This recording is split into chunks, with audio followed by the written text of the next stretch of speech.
Okay, I'm going to talk about my night a little bit. I went on a jog, and it turned out not to be a jog at all. I had my running shoes on. I was going to jog around. I got to the end of my street, and I don't jog on my street. I kind of get to the end of the street, and then there's a stretch, and I start the jog there. So I was just walking down the street, had my running shoes on. This girl stopped me, like, not a young girl, but like 30.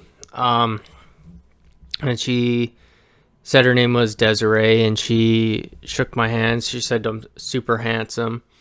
And like red flags are going off in my head. Well, not a red flag. Like I knew that she was like she was a drug user, right?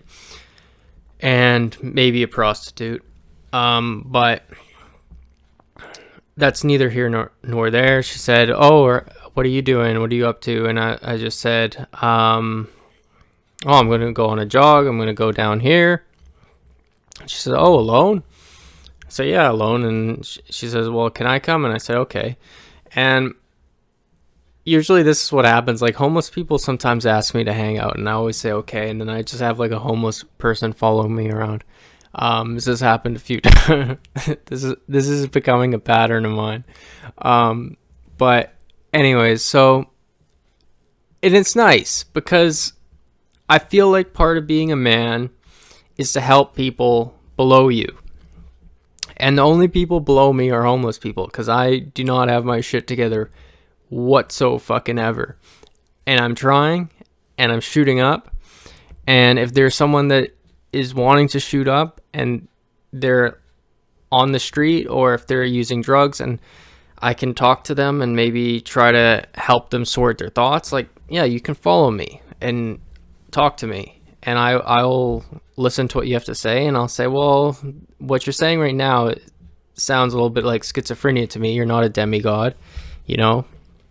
There's different stages of schizophrenia. I think the person I was talking to today had very early, and she's still coherent. And there's an older lady, which I referenced in a video, that had a very late stage schizophrenia, and I don't think there's much I can talk to her about that can bring her back. But I think talking and having social situations can help prevent them from going further. And I've actually went pretty far myself. Like, I wouldn't say that I was a schizophrenic, but I was isolated to the point where I was thinking very deluded, and I was going through and processing traumas that I had in childhood. And I kind of am like the Cesar Millan dog whisperer to schizophrenic people, it seems. And they kind of come up to me and they feel comfortable around me, and it is what it is. But yeah, so she basically said she just got out of a mental institution yesterday, and she's new to town, and her whole stay here for the last month in town was at a mental institution. Now she's at a halfway house, and she confessed 5 minutes in that she was high on crystal meth, and she said that her parents were famous and owed her millions of dollars, and she's the demigod thing and all over the place. And I told her, like, this sounds like schizophrenia to me. You need to get clean. You need more positive role models. And like, she kind of followed tune, but like, there's nothing I can do. Like, I can't have her come back here. It's a risk to me. Because there's women that set up men for robberies, obviously.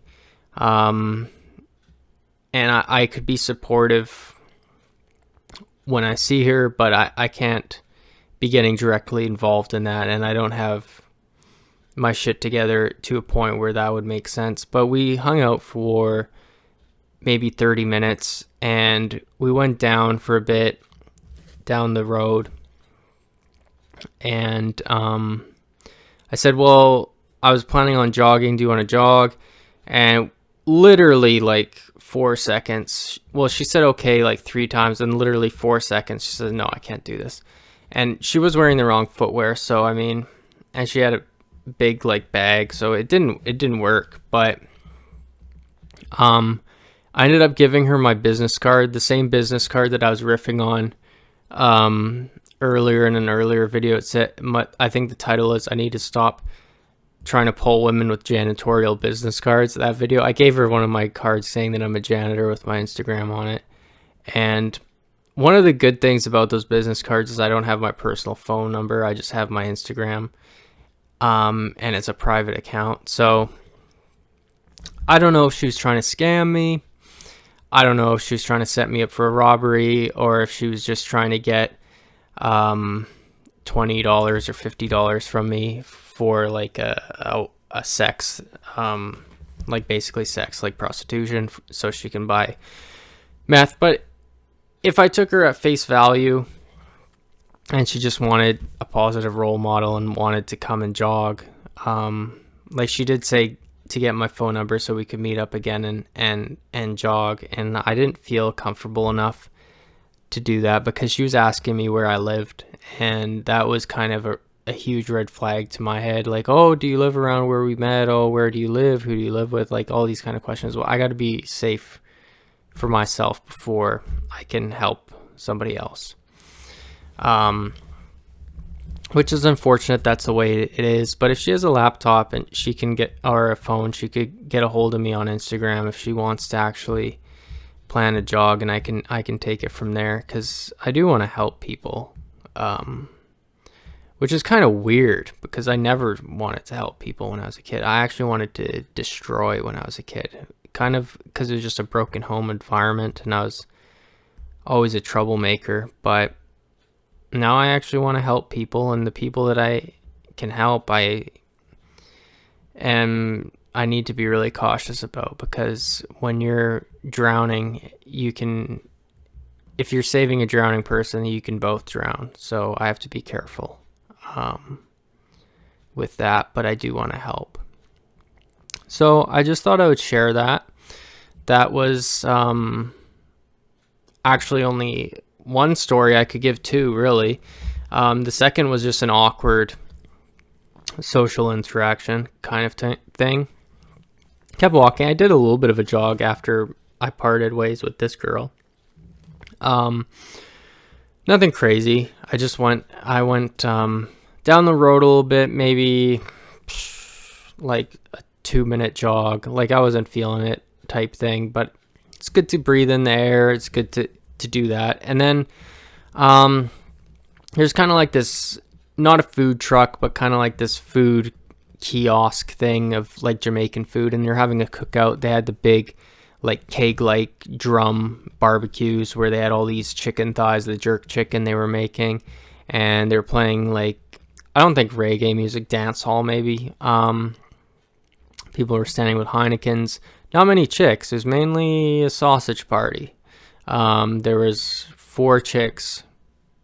Not the big best ratio, because there's 4 chicks and like 35 guys. So anyway, so I walk up, and well, first thing I'm like, I shouldn't walk up. I'm going to be awkward. Like, these are all just Jamaican dudes hanging out. They all probably know each other. They're having a good time. I'm stiff. I'm on the spectrum. Like in social situations, I don't know what to say, and I have a huge like time lapse, like a loading like circle. Like I go like Patrick Star, and I don't know what to say, and it's the most basic ass, boring ass conversations you can possibly imagine. In this format, I'm a little bit more open somehow. I don't know why it is. Maybe it's because I grew up chronically online when I was a kid. I'm not sure, but like I was probably putting off like Dahmer vibes, just standing there by myself. And there was one girl that came up and talked to me. I'll get into that in a minute, but I talked to this guy, and I was like, hey, what's going on? And he said, oh, chilling. And I said, oh, and is this your plate? And I said, well, okay. He said chilling. I said, well, okay. He said chilling. Then I said, well, there's not enough girls here. And he was like, yeah, man. And then I was like, is this your place? And he says, no, man. And then we just stand there awkwardly silent for maybe 1 minute. And he says, I gotta go. And then he walked away. And I went in. I ordered a non-alcoholic Heineken because I don't drink. And even the non-alcoholic was too alcoholic for me. It was 0.00, but the hops and the barley gets me going, I tell you so. And so anyways, I got that. And then I was kind of standing off in the corner. And then this Escalade or something pulls up and these chicks came out.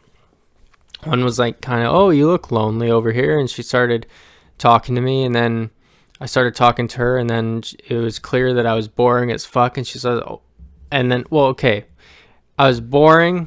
And then I said, I could see that she was getting ready to leave. So I said, is that the owner over there? And I pointed to the guy I was talking to just recently that said he wasn't the owner. And she says, yeah, that's the owner. So that's funny. That's a funny old bastard that lied to me.